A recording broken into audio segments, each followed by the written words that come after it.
আজ আমি আপনাদেরকে শেখাবো রসুনের গায়ে একটি প্যারেক গেঁথে দাও, এক রাতে শত্রু শেষ হবে। এখানে আপনারা দেখতে পাচ্ছেন যে সাবর মন্ত্র। ওম হ্রিং ব্রিং ক্লিং শত্রুর নাম মারণং কুরু কুরু সহা, অমুকের পুত্র বা কন্যা অমুক বিনাশ হোক। এরপর আপনাকে মন্ত্রটি শত্রুর নামসহ 21 বার ধীরে ধীরে পাঠ করতে হবে এবং শত্রুকে কল্পনা করতে হবে। 20 বার মন্ত্রটি পাঠ করার পর মন্ত্রটি যখন 21তম বারে এসে পাঠ করবেন, পাঠ করার পর এই পিন অথবা প্যারেগের উপর একটি ফু দিবেন।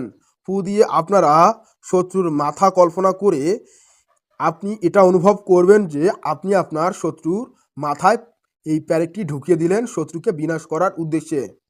এটা কল্পনা করুন আর এক নিঃশ্বাসে এইভাবে আপনি গেড়ে দিন। সতর্ক এবং সাবধান থেকে আপনারা সুন্দর করে ভাঁজ করে নেবেন।